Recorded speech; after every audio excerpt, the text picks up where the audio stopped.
Bienvenue à ce webinaire qui donc est en cours d'enregistrement. Donc ça veut dire que cette session sera enregistrée et que vous devrez pouvoir normalement recevoir, l'enregistrement plus tard.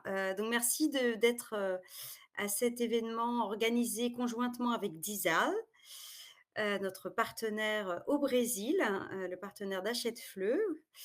Donc merci à eux, d'avoir organisé cet événement, pendant votre rentrée, parce que je crois que vous êtes très occupés. Donc je suis, Hélène Tremblay, je suis, la représentante au Brésil de Hachette, Français Langue étrangère et votre contact pour toute question, pédagogique, et commerciale sur nos titres.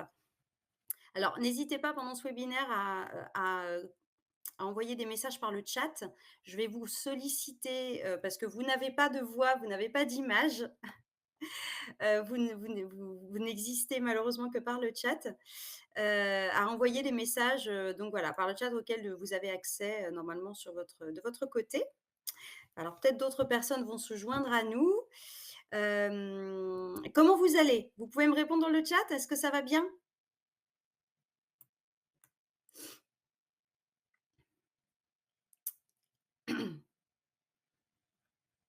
Normalement, je devrais voir vos réponses. Je ne sais pas si vous pouvez écrire quelque part?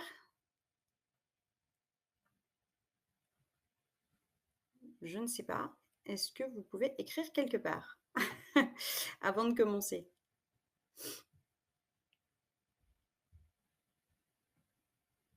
Mmh. Je ne vois personne qui écrit.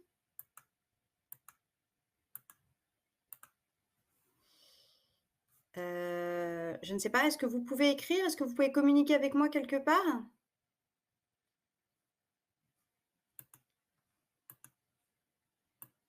Donc ceux qui sont en ligne?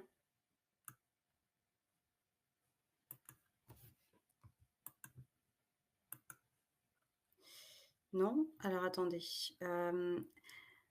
Lyrica, I don't know if you're here, but, is there a way that they can, write in the chat? Because I don't see anything.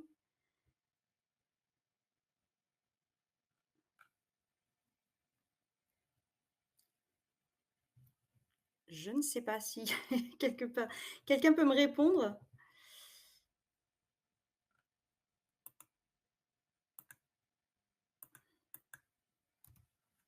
Non? Alors je ne sais pas si vous pouvez me répondre, donc du coup, ça m'embête un peu. Ah si, voilà. Je ne sais pas, j'ai vu quelque chose passer.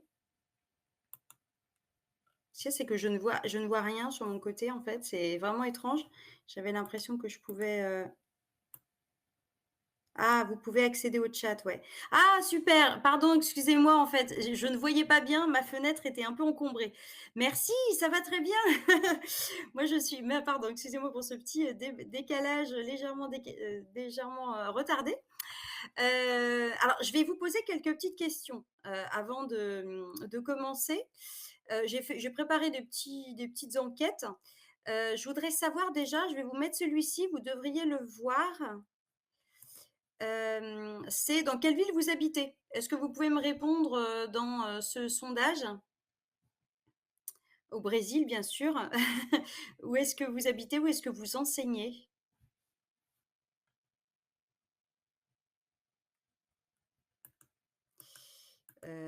Ta ta ta.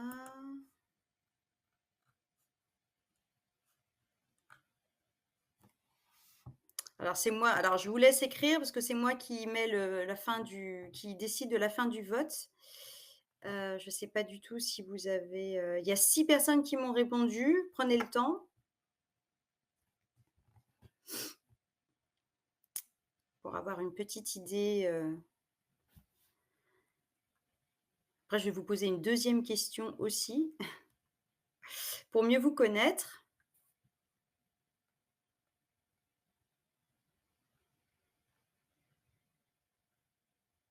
Ah, je vois que vous écrivez aussi en parallèle sur le chat, donc très bien. Voilà, je vais clôturer le vote, et puis je vais, ben, à ce moment-là, partager les résultats.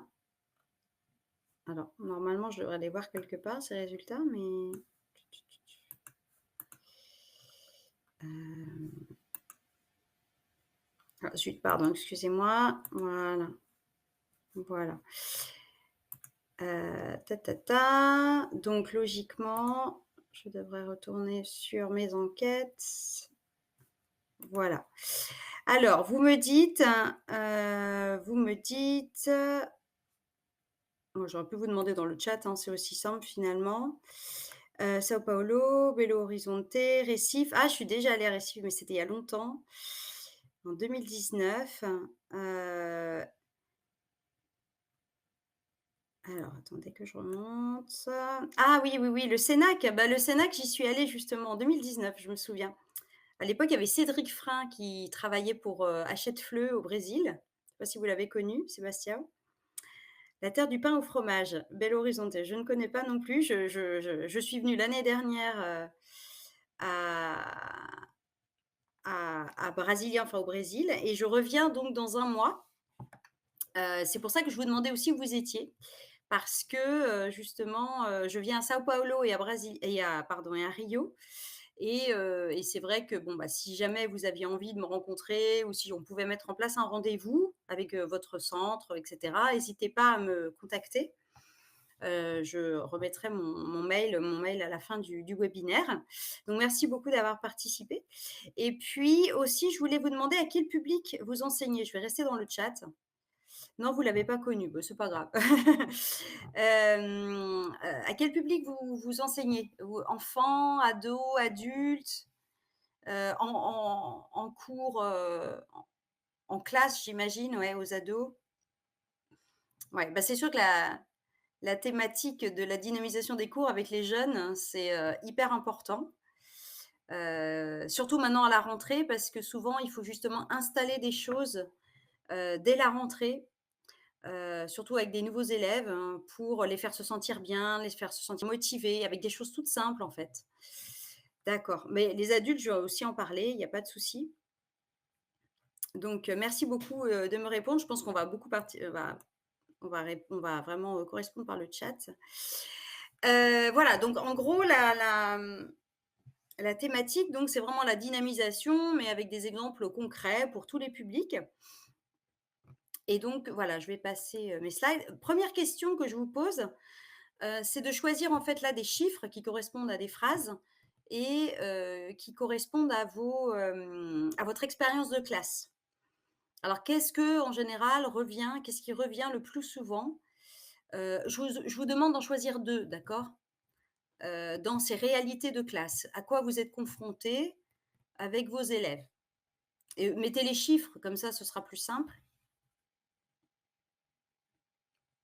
Alors, je vous laisse le temps de lire, évidemment.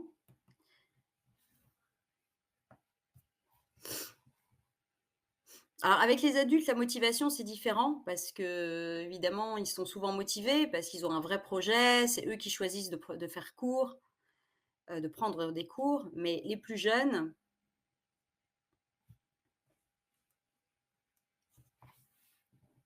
1, 4. Bon, souvent, vous répondez un peu les mêmes, hein, parce que tous les mêmes, parce que c'est souvent les c'est difficile de choisir, hein. Les élèves sont très motivés. Voilà, alors souvent, il y a du positif et après, il y en a une qui est un peu plus négative. Mais là, 1, 4, tout est positif, c'est super, bah, c'est génial. 7, 8, alors c'est difficile de finir un travail en groupe, on manque de temps. Ben, ça, c'est la réalité en effet, des cours qui durent en général 45 minutes, 50 minutes en école, en collège, et il y a beaucoup de différences de niveau, ça c'est sûr. Ils viennent pas tous, surtout au collège, des mêmes endroits, ils ont tous des expériences différentes, et puis ils ont pas tous la même motivation, ça c'est sûr. Un 9, les élèves sont nombreux, ouais, ça je comprends aussi. Donc il faut trouver des activités rapides, souvent qui, vont un peu, voilà, aller, faire, marquer les élèves et en même temps les faire se motiver, mais pour vous, tout en ayant quand même une facilité de mise en place. Ouais, un 4, d'accord. OK, bon, le 1, c'est bien, ça me fait plaisir parce que les élèves sont motivés, et ça, c'est souvent ce qui revient. avec même si c'est une troisième langue pour eux. Donc très bien, merci beaucoup de votre participation et justement, c'est en lien avec la question que je vous pose après, c'est-à-dire justement pour arriver à la en haut de la montagne, heu qu'est-ce qu'il faut? Qu'est-ce qu'il faut? Alors 2, moi j'ai sélectionné 2 mots, il y en a un que je vous ai déjà donné d'ailleurs, mais il y a aucune mauvaise réponse. Selon vous, qu'est-ce qu'il faut? 2 mots, 2 notions pour les élèves, pour que les élèves arrivent victorieux alors en fait, à la fin d'une activité, c'est-à-dire pas qu'ils aient répondu forcément correctement, mais qu'ils aient, maintenu une attention, jusqu'à la fin d'une activité et ça pour moi c'est le succès déjà. Alors qu'est-ce que vous pouvez me dire? Je vous fais beaucoup travailler. 2 mots, une notion au moins, selon vous, alors pour, souvent les jeunes en effet, c'est sûr.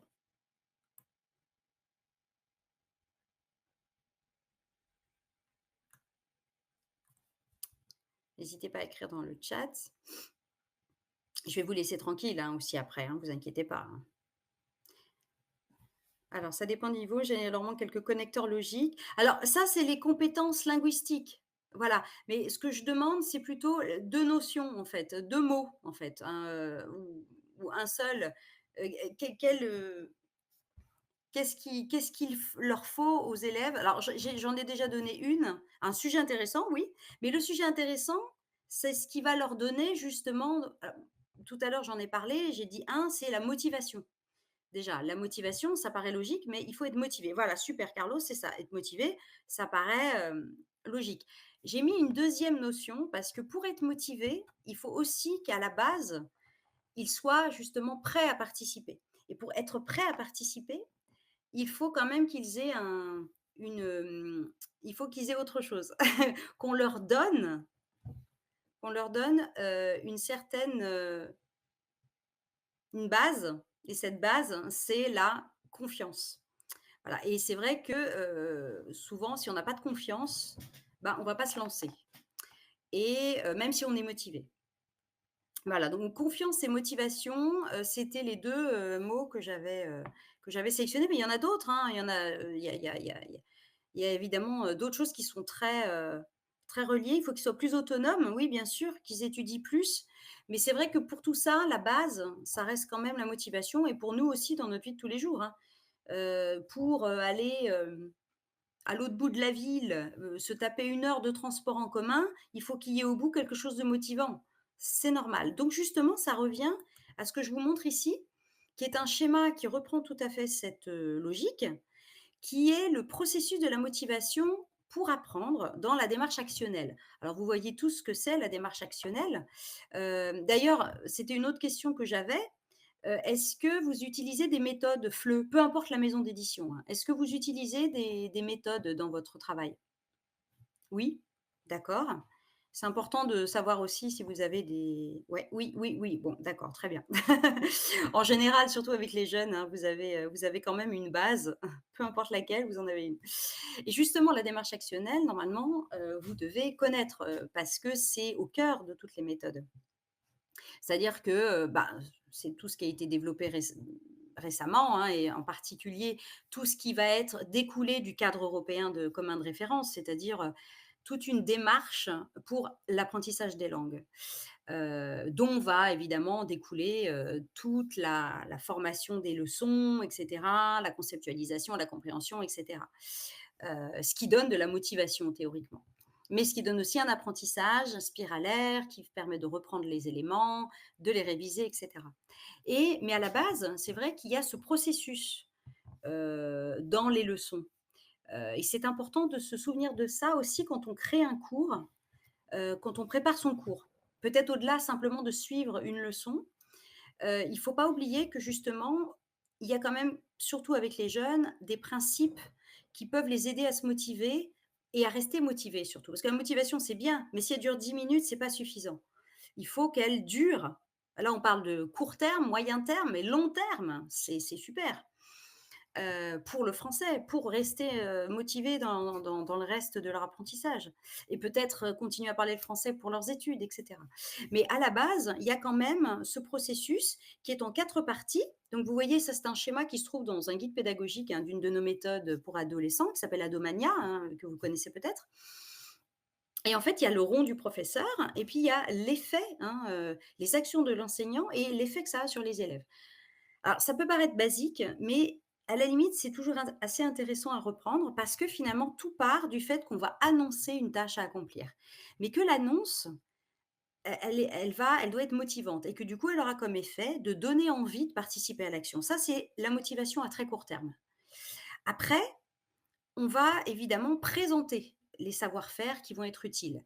Là, il va falloir essayer de les garder encore parce que ils vont potentiellement se dire: «Oh là là, j'ai quand même une liste de 20 mots à apprendre ou autre chose, et il faut voilà, donc il faut quand même que je reste motivée». Mais c'est vrai que si à la base, on a envie de participer à l'action et que surtout cette action a du sens, parce que c'est pas tout de dire, «On va aller au ciné» ou «On va faire un poster» et cetera. Il faut que tout ça ait un sens par rapport à ce qu'ils apprennent et par rapport à leurs besoins. Et souvent dans les méthodes d'ailleurs, tout a un sens. Donc l'annonce de la tâche, c'est quelque chose d'important. Donc par exemple, quand on a une tâche finale dans une double page de leçon, bon, bah, ce qui est sympa, c'est d'abord de voir ce qu'on justement d'en parler de ça d'abord, de feuilleter le livre avec eux, éventuellement. Feuilleter un livre, c'est important parce que ce que ça va avoir aussi comme effet, ça va être qu'ils vont après vous écouter plus quand réellement vous expliquerez les choses, parce qu'ils auront déjà feuilleté le livre. C'est tout bête. Mais le fait d'apprendre à voir comment marche une méthode, c'est important et notamment de voir tout de suite avec eux, voilà ce que vous allez faire et ensuite quand on présente tous les savoir-faire, ils comprendront à quoi ça va servir. Il faut que ça ait un sens. Et puis ensuite, évidemment, la tâche à réaliser arrive, souvent en interaction, ce qui est le mieux, souvent avec les plus jeunes d'ailleurs, en interaction et sans trop justement la surveillance de l'enseignant, c'est-à-dire l'interaction avec aussi, la phase d'évaluation qui arrive à la fin et une évaluation, par les pairs. Voilà, donc c'est-à-dire entre eux aussi. Vous pouvez toujours faire une rétroaction après évidemment sur les erreurs et cetera, mais l'important c'est même pas de faire des erreurs, c'est de faire, en fait. L'important c'est voilà, c'est de mobiliser et de montrer aux autres ce qu'on est capable de faire. Le groupe porte l'élève pour réaliser quelque chose. Donc c'est vrai que souvent les tâches, même toutes petites pendant les leçons, sont en binôme au moins.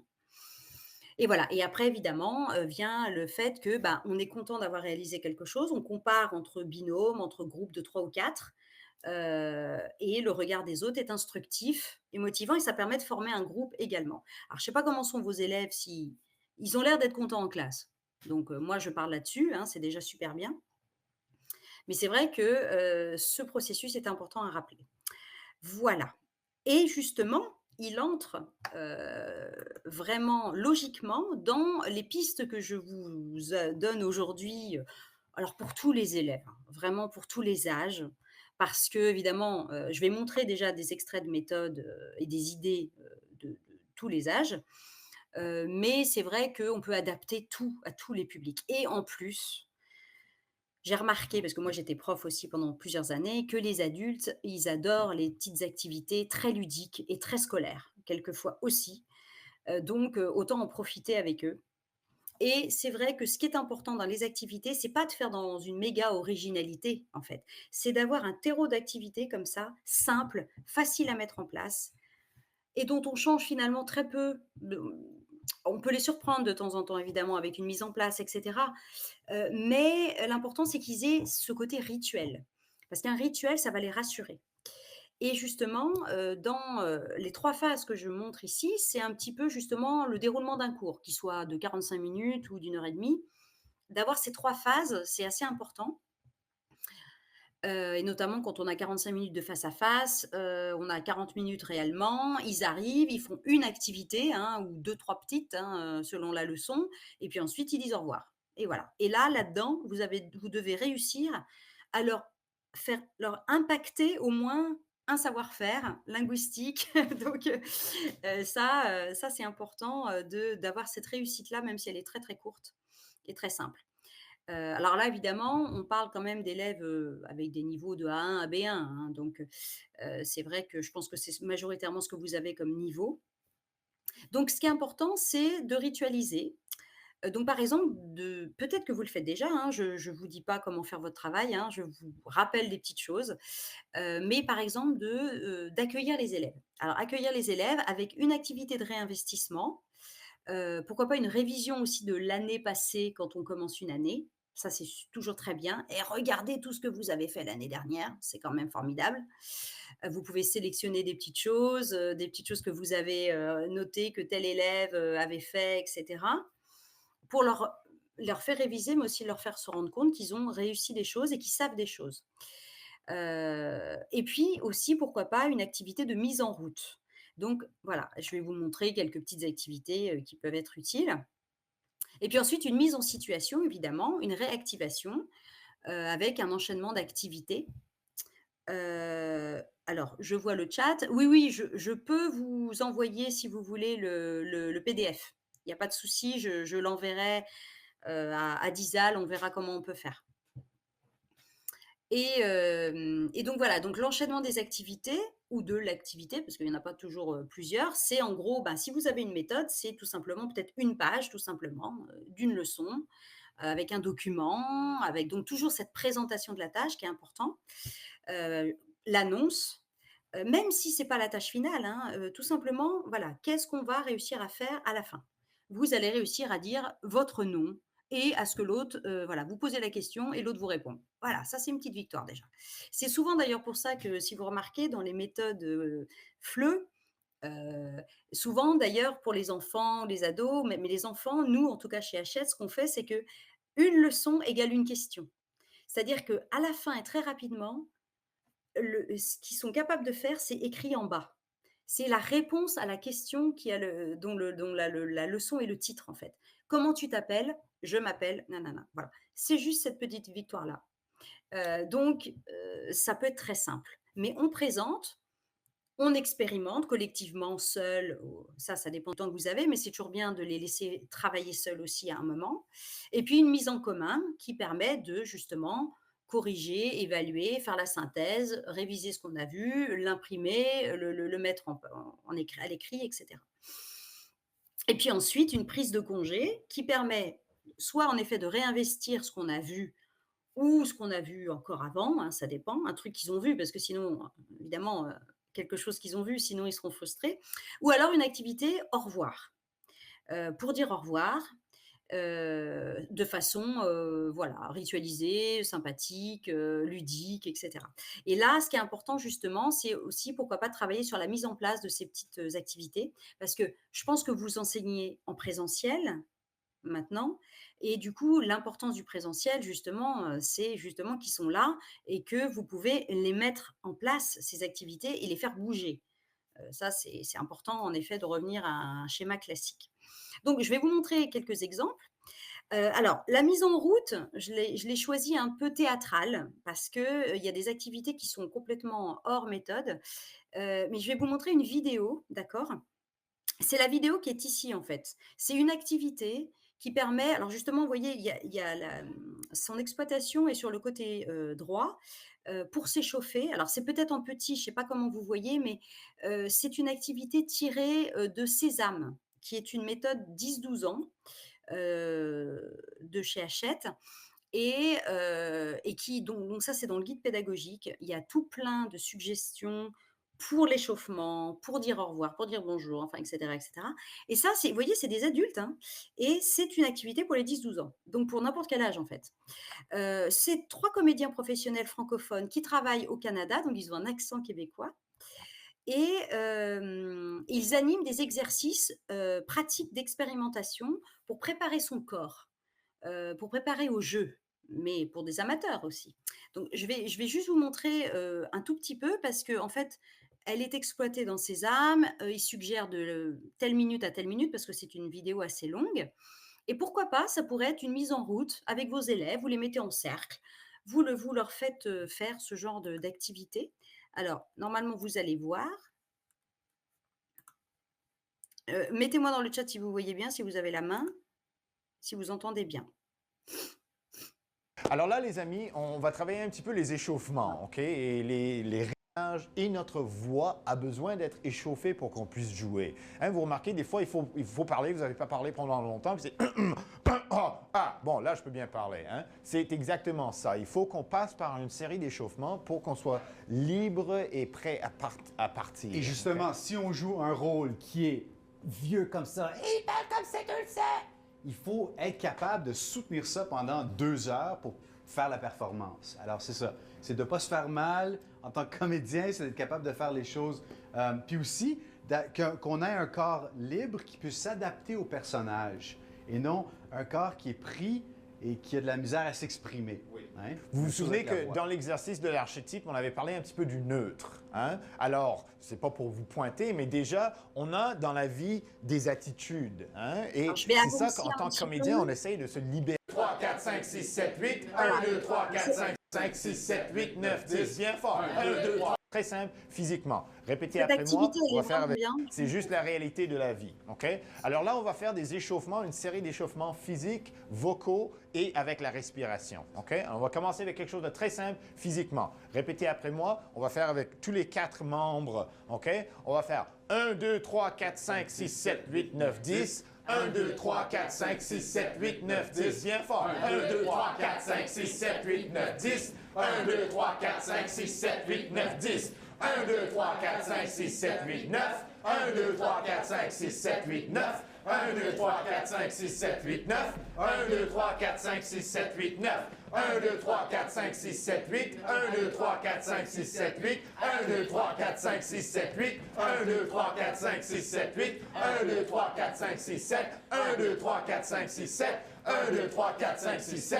1, 2, 3, 4, 5, 6, 7. 1, 2, 3, 4, 5, 6. 1, 2, 3, 4, 5, 6. 1, 2, 3, 4, 5, 6. 1, 2, 3, 4, 5, 6. 1, 2, 3, 4, 5. 1, 2, 3, 4, 5. 1, 2, 3, 4, 5. 1, 2, 3, 4, 5. 1, 2, 3, 4. 1, 2, 3, 4. 1, 2, 3, 4. 1, 2, 3, 4. 1, 2, 3. 1, 2, 3. 1, 2, 3. 1, 2, 3. 1, 2, 1, 2, 1, 2, 1, 2. Alors, j'arrête parce que sinon on la regarde en entier et c'est compliqué de tout la regarder, mais elle est très motivante.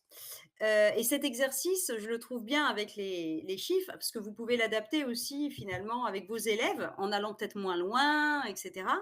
Mais ça leur permet en effet de se détendre, et cetera, et surtout de faire autre chose que du français, en fait. Parce qu'ils vont aussi bouger, ils vont trouver leur place, et cetera, et ça va peut-être un peu les réveiller aussi. Et c'est original. Voilà, donc il y a tout plein d'avantages à ce genre de vidéos. Et puis il y a d'autres exercices, hein, qu'ils montrent évidemment. Voilà, et donc alors moi ça, c'est ces exercices-là, je les aime bien et surtout les 2 suivants, c'est des idées, hein. Je vais vous expliquer parce que d'habitude je le fais avec les profs en présentiel, mais là je peux pas, donc je vais essayer de vous expliquer au mieux et là, c'est vrai que ça va pas vous aider à comprendre ce que j'ai écrit, mais ce sont là le prénom, par exemple, ce sont, et rythme et mémoire, ce sont des activités que j'ai fait en improvisation. Alors je sais pas si vous êtes familier des techniques d'improvisation? Théâtrale, mais ça permet ça fait je trouve que c'est intéressant de faire le lien avec, la classe de langue et ça aussi, c'est une activité, le prénom, en fait, qui permet de travailler, alors évidemment, la mobilité, mais aussi, la mémoire et l'attention et l'écoute, en fait, de l'autre. Parce qu'on n'écoute pas, en fait, ce qu'on nous dit. On n'écoute pas. On est tellement focalisé sur, l'objectif linguistique qu'on n'écoute pas, en général, ce que l'autre a à nous dire. Donc finalement, ce sont un peu, des comme si on disait des phrases toutes prêtes, en fait. Alors que l'idée, justement, c'est de s'adapter à ce que l'autre va dire.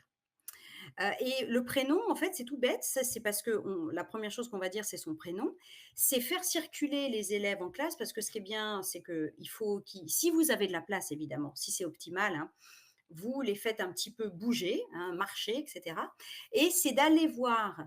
Alors évidemment, vous donnez l'exemple avec vous-même. Vous allez voir un élève pour donner l'exemple de ce qu'il faut faire, et vous dites votre prénom. Alors vous dites, moi je dis Hélène. Et puis par exemple, là je vois Lucas, il me dit Lucas. Jusque-là, tout est simple. Mais ce qu'il faut, c'est que à partir de ce moment-là, vous prenez le prénom que vous avez entendu. Donc moi, je prends Lucas, je vais incarner Lucas. Et lui, il prend Hélène, il prend le prénom Hélène. et vous prenez ce prénom-là et vous allez à un autre binôme et cetera et vous essayez de voir tout le monde. Les élèves voient tout le monde, d'accord? Mais à chaque fois, ils prennent le prénom qu'ils viennent d'entendre, d'accord? C'est pas évident, c'est pas facile, on n'arrive pas du premier coup et qu'est-ce que ça montre? Ça montre qu'en fait, à la fin, ben, il y a beaucoup de Lucas, il y a beaucoup d'Hélène, mais il y a ja normalement, il devrait y en avoir qu'un et en fait, ça vient du fait qu'on est tellement focalisé sur que le fait qu'on doit prendre quelque chose qu'en fait, on n'écoute pas ce que l'autre a à nous dire. Parce qu'on doit retenir un prénom qui n'est pas le nôtre et ça change tout le temps. Donc c'est un jeu intéressant et puis surtout, voilà, ça permet de se décontracter aussi un petit peu et de montrer à quel point c'est important, l'écoute et vous pouvez pourquoi pas changer, le prénom par un autre, vocabulaire en fait, hein. Vous pouvez, le complexifier. Et puis rythme et mémoire, hein, c'est un jeu qui, va permettre, de par exemple, justement les faire bouger aussi, de leur dire: «Bon, bah, écoutez, à vos élèves, ils sont debout, ils bougent dans la classe et cetera». C'est bien de les faire bouger, pendant qu'ils font l'exercice et de leur dire: «Voilà, je vais vous donner 4 chiffres les uns après les autres et à chaque chiffre, je vais associer une action ou un mot que vous devrez répéter quand je vous le dirai après». Donc par exemple, vous dites: «À 1», vous taperez dans les mains. Alors, vous les faites circuler, vous dites un, ils tapent dans les mains, etc. Et vous associez des choses comme ça, jusqu'à 4, par exemple. 2, ce sera, par exemple, faire un cri d'animal. Voilà. À 2, vous ferez un cri d'animal. Voilà. Donc, vous allez comme ça jusqu'à 3 ou 4. Et puis après, vous faites des combinaisons. D'accord. Donc, vous dites 2, 3. Ou alors, si vous voulez complexifier avec des élèves plus âgés, plus âgés et plus avec un niveau supérieur, vous pouvez dire 421, par exemple. Voilà. Et là, voilà. Là, ça va être une rigolade, une franche rigolade, parce que tout le monde va être complètement décomplexé par rapport à ça, parce que tout le monde va se tromper, tout le monde va regarder les autres et on va rigoler. C'est en fait à chaque fois ces activités-là, ça va provoquer le rire et le fait de ne pas prendre la langue finalement si sérieusement et la mettre au deuxième degré et à l'arrière-plan finalement. Donc voilà, ça c'est des petites activités qui peuvent être courtes et puis adaptées surtout à des savoir-faire aussi. Par exemple, la mémoire, ça peut être d'associer un mot qu'ils auront déjà vu, heu, tout simplement, préalablement. Donc pour la faire travailler la phonétique, la répétition, et cetera. Voilà, donc ça, c'est des petites idées de mise en route. Évidemment, la mise en route, on a aussi plein d'autres idées, hein, la boîte à mots, et cetera. Mais bon, ça, c'est plus classique.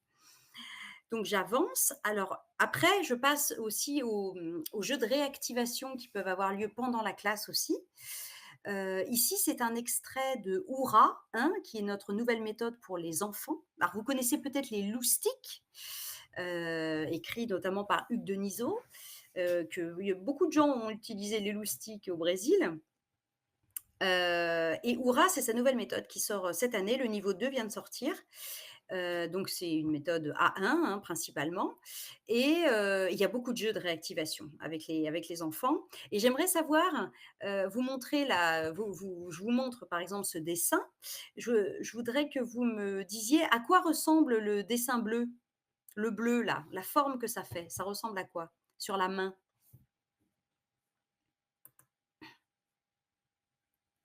À quoi ça vous fait penser?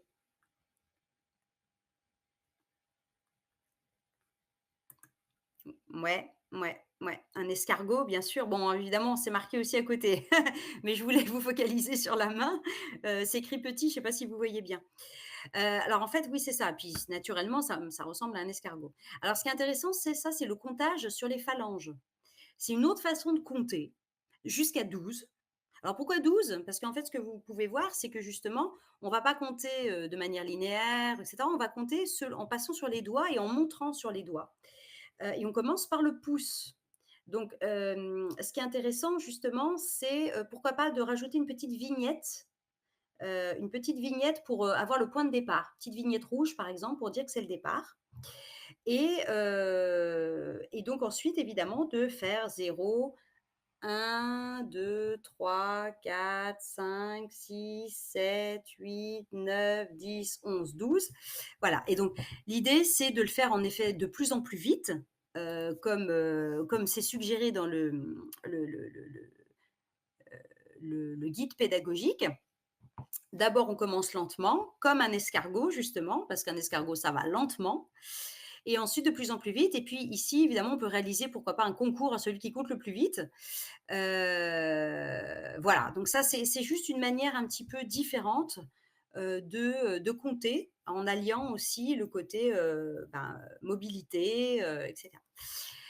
Et puis pourquoi pas, ce qui est bien aussi, c'est que les élèves, à la fin de la journée, peuvent montrer à leurs parents qu'ils comptent, mais ils le montrent réellement. Ils récitent pas de 0 à 12. Ou voilà, c'est une façon, originale aussi de prouver que tu sais compter et puis c'est aussi une façon mnémotechnique de se souvenir, en fait, parce que, finalement, on a 5 phalanges, mais on en a 4 principales et puis on va utiliser à chaque fois, 3 chiffres dessus. Voilà, donc ça fait 4 fois 3, 12, enfin et cetera. Voilà. Donc ça, c'est une façon de réactiver, le comptage, pourquoi pas. Une autre façon, ça va être pourquoi pas aussi, de les faire bouger avec un exercice comme le assis debout. Alors ça, si vous êtes évidemment en présentiel, c'est beaucoup mieux. Je le fais beaucoup avec les enseignants aussi ça, c'est-à-dire en gros donc ici c'est encore dans Oura, c'est en gros, voilà, on dit on écoute, des affirmations et si c'est vrai, on se lève et si c'est faux, on reste assis. Voilà, donc ça, c'est quelque chose que vous pouvez adapter à tous les publics, que vous pouvez faire des révisions avec ça. Vous pouvez le complexifier un petit peu en mettant de la négation, pourquoi pas? Double négation, qu'est-ce qu'on fait? On se lève, on s'assied. Bref, voilà, ça c'est des choses, ça peut servir à tous les publics en fait, hein. Je sais que ça, c'est un exercice qu'aime beaucoup Hugues Denisot justement et il le fait faire, à des enseignants, aussi en atelier. Ce qui est toujours important, mais ça je pense que vous savez, c'est de montrer d'abord ce qu'on doit faire. Donner un exemple, le montrer, l'écrire et cetera, heu, pour, heu, pour rassurer les élèves, pour montrer ce qu'ils doivent faire. Donc faire partie, tout ça vous intégrer dans l'exercice, pourquoi pas. Après c'est aussi un exercice qui va vous permettre si par exemple on vous posez des questions, vous dites des vérités, personnelles, «Je fais du foot», vrai, faux et puis certains peuvent dire: «Ah bon, bah, tu fais quoi alors?» et cetera. Ça permet aussi à un groupe de se créer, pourquoi pas et d'en apprendre, beaucoup, plus. D'accord, merci. Merci d'avoir participé, Eva. Hem, alors les jeux de réactivation, donc celui-là, vous pouvez le mettre en place comme ça avec des petits bonhommes que vous montrez, hein, le debout assis. Après, ici, je pars, plus sur, les adultes avec un exemple de méthode qui s'appelle Mon Alter Ego. Alors vous connaissez peut-être Alter Ego Plus, hein, c'est un petit peu, sa nouvelle version, complètement inédite, cela dit. Mais dans Mon Alter Ego, il y a beaucoup d'activités justement de, réactivation, où les élèves, on leur demande aussi de se mettre debout, c'est-à-dire c'est une activité physique. C'est vrai qu'il y a beaucoup d'oral, hein, dans ce que je vous montre parce que, ils ont pu faire des activités écrites seuls, et puis, des exercices, de la compréhension et puis après, pour réviser tout ça, c'est possible d'insérer, évidemment quelques activités plus actives et ça, c'est vraiment dans les leçons, hein. Dans les leçons, après la conceptualisation et cetera, hop, une petite activité debout. Ici, par exemple, on va, demander aux élèves de se placer en cercle avec chacun un livre, donc pourquoi pas leur livre, leur méthode et de donner des instructions avec ce livre. C'est-à-dire, par exemple, avec les prépositions, le livre, Victor devant Sarah, le livre derrière toi ou sur la table. Donc ça va leur permettre de se mettre en action avec un objet, pour réviser les prépositions de lieu, par exemple ici. Il y a beaucoup d'activités debout, il y en a plein, partout, il y en a même pour la phonétique et cetera et le deuxième exemple que je trouve intéressant, c'est une ligne pour matérialiser. Alors soit une, chronologie, ça peut être une chronologie quand on révise les dates, les années et cetera, mais ça peut être aussi une ligne des goûts. Donc par exemple, on parle des loisirs, on a une liste de loisirs et on demande aux élèves de se placer sur une ligne selon, 2 cœurs, 1 cœur, cœur barré. Donc ça aussi, vous voyez, il y a pas de métalangage, hein, c'est du A1, il y a pas de métalangage, hein, c'est juste on se comprend avec des pictogrammes, tout simplement. Et aussi, voilà, on dit la phrase: «Je déteste la lecture», par exemple, c'est dommage, on va dire autre chose. «Je déteste, les jeux de société», parce que la lecture, j'aime pas dire ça. «Je déteste les jeux de société». On va leur dire, ben, voilà, si par exemple la personne se met simplement sur un cœur barré, ben, détester, c'est plus que ça. Donc on va les déplacer, et cetera. Et voilà, donc ça leur permet aussi de bouger et puis de justifier aussi, hein, de justifier, la position qu'ils ont choisie. Après, on peut aussi l'adapter en dessin, comme c'est suggéré dans des activités complémentaires qui existent pour mon alter ego, qui sont des activités, classe plus, qui permettent ici, par exemple, d'adapter cette activité au dessin. Donc, on va expliquer une phrase en mettant des cœurs barrés, un cœur, 2 cœurs, et cetera. Pourquoi pas des emojis d'ailleurs, si vous voulez. Un dessin de livre, un dessin de café, en général, tout le monde sait dessiner ça. Et voilà, et donc comme ça après on fait c'est comme des devinettes en fait, hein, voilà pour une activité qui est plus en binôme. L'autre, c'est une activité, davantage de groupe. Et donc ça permet aussi de réactiver assez rapidement. Après, il y a des activités, ici, aussi là dans mon alter ego sur l'alphabet. Donc vous voyez, là, on est vraiment sur le début, début. Là, par exemple, c'est faites l'alphabet des prénoms de la classe. C'est un peu l'idée de la ligne aussi. C'est-à-dire qu'on va recréer un alphabet, en tout cas une partie d'alphabet avec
¿Puedes escucharme?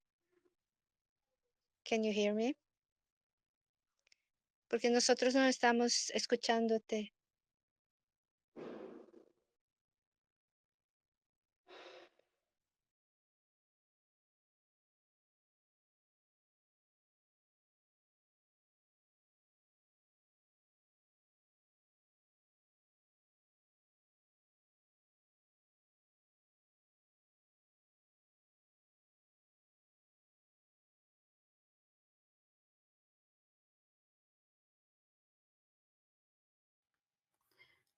voilà.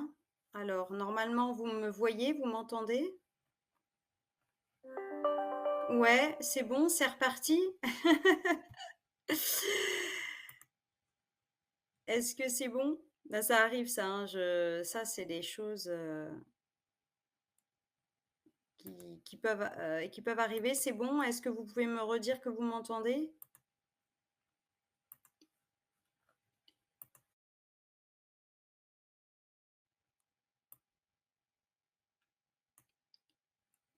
Oui, c'est bon? N'hésitez pas à écrire, hein, parce que du coup, je ne sais pas. On a perdu des gens du coup. Oui, peut-être un peu, je ne sais pas. Je suis désolée. Oui, c'est bon. OK, super. Merci beaucoup, de me répondre. Bah, pardon, voilà, les petits problèmes de connexion, ça peut arriver. Oui, voilà, donc on reprend. Bah, justement ça a dû vous arriver beaucoup pendant les cours en ligne, hein, parce que c'est pas très fluide. Mais l'histoire de l'alphabet, c'est ça, ça permet de recréer une ligne, de découvrir le prénom des enfants et cetera. Ça peut être bien de faire cette activité au début de l'année. Et puis c'est vrai que souvent, avec les adultes là, on voit en effet qu'ils sont, assez, facilement ils communiquent facilement pour s'organiser dans une tâche. Même s'ils passent par leur langue évidemment au début, c'est pas grave.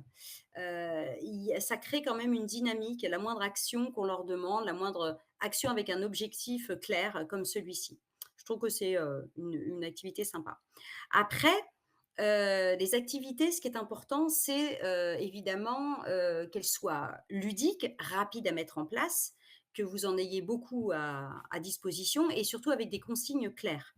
Parce que les consignes, c'est sûrement ce qu'il y a de plus dur à écrire dans une méthode, je m'en suis rendu compte, parce qu'elles doivent, en général, pas utiliser de métalangage, surtout pour les petits niveaux, être, rapides et dire 2 choses importantes, qui sont les 2 icônes que je vous montre là, les 2 dessins.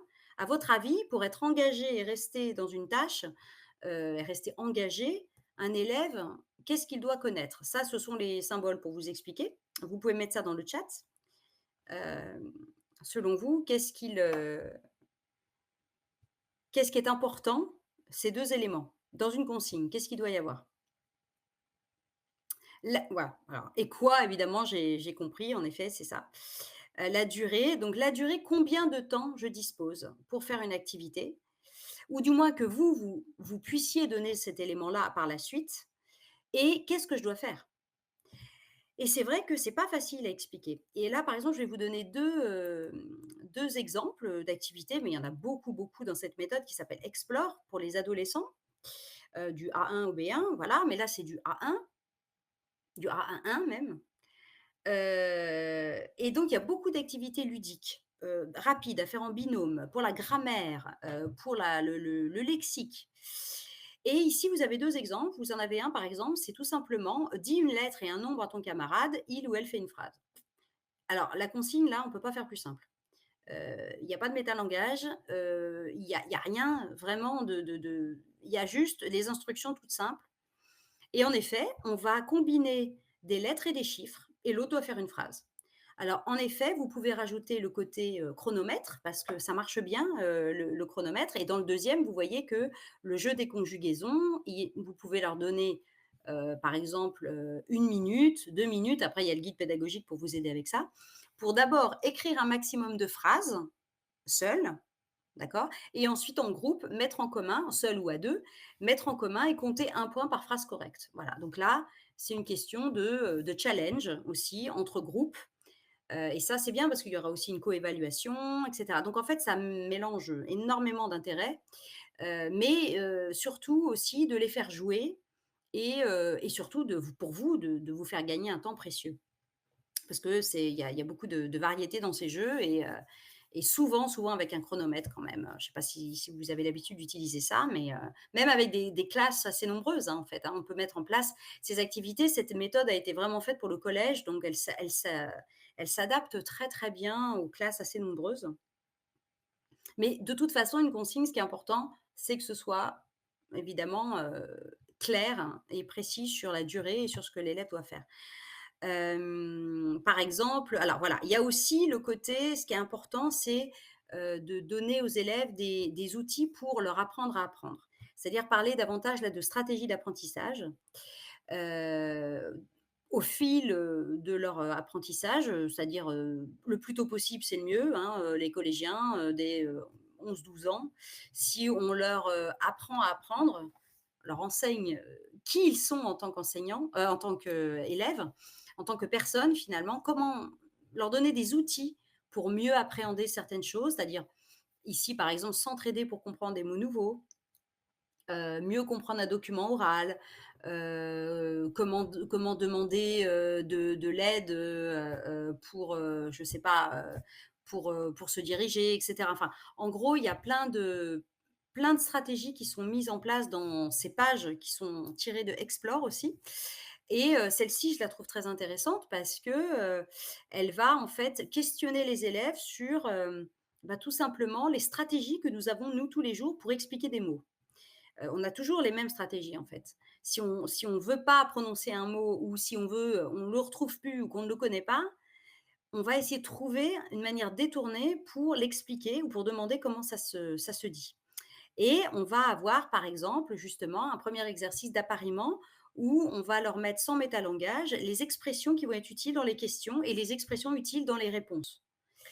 Et évidemment, après, on va les faire travailler sur ben, les stratégies qu'il y a, d'abord sur la forme, ensuite sur le fond, c'est-à-dire quand on dit quel est le sens de, bah, qu'est-ce qu'on demande en fait. On demande on demande par exemple une définition. Je sais pas, par exemple, qu'est-ce que ça veut dire? Là, ça va peut-être davantage être, non, par exemple, c'est peut-être une mauvaise idée, ce que je un mauvais exemple, mais c'est quoi un média, par exemple? Ben, ça va déclencher, un exemple. Ça, l'exemple, c'est une stratégie aussi, c'est une manière d'expliquer les choses et ensuite, on va leur demander de réutiliser ces stratégies pour d'autres mots et leur faire finalement découvrir quelles seront les stratégies qu'ils préfèrent. Et donc, par exemple, souvent, je fais faire le premier exercice aux professeurs, pour leur montrer, bah, vous-même, comment vous expliqueriez quel est le sens du mot «long». Ah, je vous demande juste celle-ci. Comment vous expliqueriez comment vous répondriez à ça? Quel est le sens du mot «long»? Qu'est-ce que vous répondriez rapidement pour aller le plus vite possible?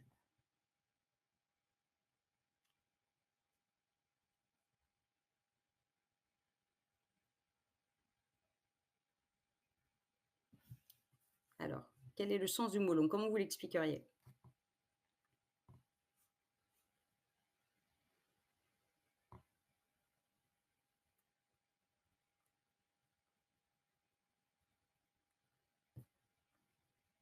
Alors, un geste, c'est une stratégie, je suis d'accord, oui. Alors le geste, je vois à peu près de quoi il à quoi il ressemblerait justement.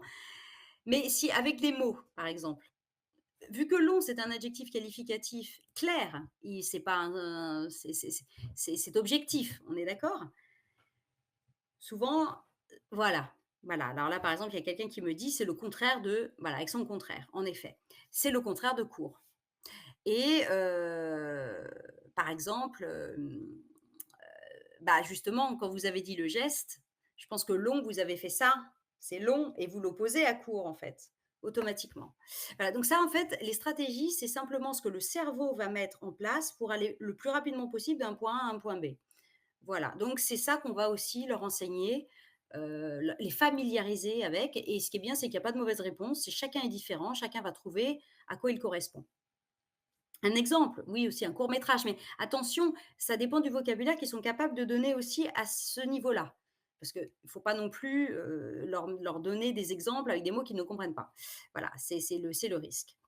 Voilà, donc ça après des stratégies, on en montre par exemple ici, c'est dans Inspire Lycée, c'est une méthode pour les lycéens. On en parle aussi des stratégies, et on leur donne aussi pourquoi pas, en plus le mime par exemple ou les images qui sont aussi des stratégies, en fait.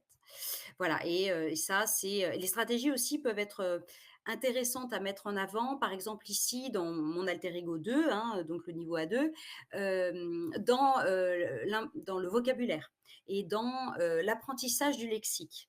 Dans les récaps lexiques dans mon alter ego qui sont toujours actifs, hein, on leur demande de les compléter. Il y a toujours au moins 2 stratégies, il y en a au moins 8 en tout, hein, qui sont vues au fur et à mesure. 2 stratégies différentes pour acquérir le vocabulaire qu'on a vu dans la leçon. Ici, par exemple, il y a des fleurs lexicales et des camemberts, mais il y en a d'autres aussi, et ça leur permet justement de varier les supports et aussi de voir ce qui leur correspond le mieux, hein, pour, se souvenir. Parce que nous-mêmes, on a aussi des stratégies différentes. Moi, j'écrivais beaucoup, hein, des listes et tout ça, mais je me dis que peut-être si j'étais passée par des fleurs lexicales ou des cartes mentales, j'aurais peut-être en mettant le mot dans une phrase, par exemple, ou avec un dessin, j'aurais peut-être, retenu plus facilement. Voilà, donc tout ça, c'est vraiment au cœur maintenant des méthodes et ça, c'est assez intéressant aussi pour la réactivation de passer par ce type de dessin, pourquoi pas. Et puis enfin, parce qu'on va terminer, j'avais la troisième partie en fait du cours, hein, c'est la prise de congé. Comment se dire au revoir en révisant, par exemple. Là, j'ai sorti 2 exemples de Sésame, hein, qui est vraiment pleine de conseils, pour, se dire au revoir, dire bonjour, dire au revoir, s'échauffer et se dire au revoir, là, par exemple, il y a un exemple de tracer un bonhomme au tableau, demander aux élèves de fermer les yeux, effacer une partie de ce bonhomme et demander aux élèves quelle est la partie manquante. Lorsque tout le bonhomme a été effacé, dites au revoir et les élèves sortent alors de la salle. C'est super, ça fait une sorte de chronomètre à l'envers, un rétro-planning, enfin un rétro. Voilà, on sait qu'on va arriver, mais il faut qu'on mobilise le vocabulaire qu'on a vu. Et là, c'est les parties du corps. Et ça peut très bien être vu il y a 3, 4 cours, c'est pas grave. Et voilà, je trouve que c'est assez intéressant. Et puis il y a le jeu Tic Tac Boom, par exemple. Ça, c'est bien. C'est le jeu, on va dire. Alors matérialisé, c'est si c'est bien, hein, avec une balle, par exemple. Et puis demander à un élève d'énoncer un mot correspondant à un objet de la chambre, parce que là, c'est le vocabulaire. Et dès qu'il a trouvé, il doit lancer la balle à un autre élève qui doit donner un mot différent du vocabulaire de la chambre heu, jusqu'à ce que la bombe explose, qui correspond à 1 minute. Et en 1 minute, il faut qu'il y ait un maximum d'élèves qui aient dit des mots différents sur ce vocabulaire. Et évidemment, ensuite, on refait un petit point sur tous les mots qui ont été trouvés. Et puis, en effet, on peut essayer de faire ce jeu, plusieurs séances de suite pour voir, en effet, l'évolution des mots. Est-ce que ça vient plus vite? Est-ce qu'il y a plus de mots qui sont énoncés à chaque fois? Est-ce qu'ils sont mieux prononcés? Et cetera. Et puis évidemment, on peut aussi, c'est un jeu qui existe, hein, mais on peut simplement jouer avec une balle, classique, quoi. Voilà, donc ça, c'est c'est, heu, c'est la prise de congé, que l'on peut adapter à plein de publics. Voilà, alors je vous ai juste mis un petit dernier jeu pour vous, c'est un rébus, hein. Je pense que vous savez ce que c'est un rébus. C'est un jeu linguistique, français typique, qui consiste à donc là, si vous pouvez essayer de me le résoudre. C'est très phonétique, d'accord? À chaque, syllabe correspond un son et là, en fait, il y a, 5 éléments et ça fait une phrase, mais c'est sonore. Alors ça peut être aussi une idée de jeu ça. Voilà, bon, il faut faire attention, mais essayez de me résoudre ça, si vous pouvez.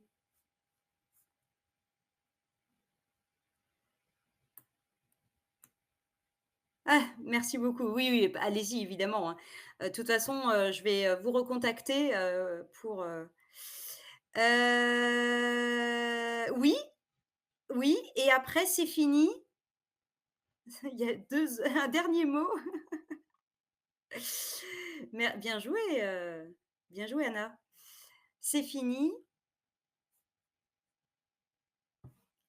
la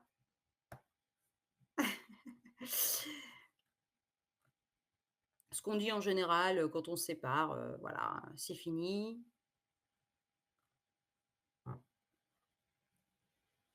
Non, vous reconnaissez peut-être pas là, le dessin? Merci. Voilà, c'est ça. C'est fini, merci. Alors évidemment, il faut faire attention parce que ce jeu donc là, c'est le site, hein, vous pouvez faire des devinettes, créer des rébus, vous mettez une phrase et ça crée un rébus.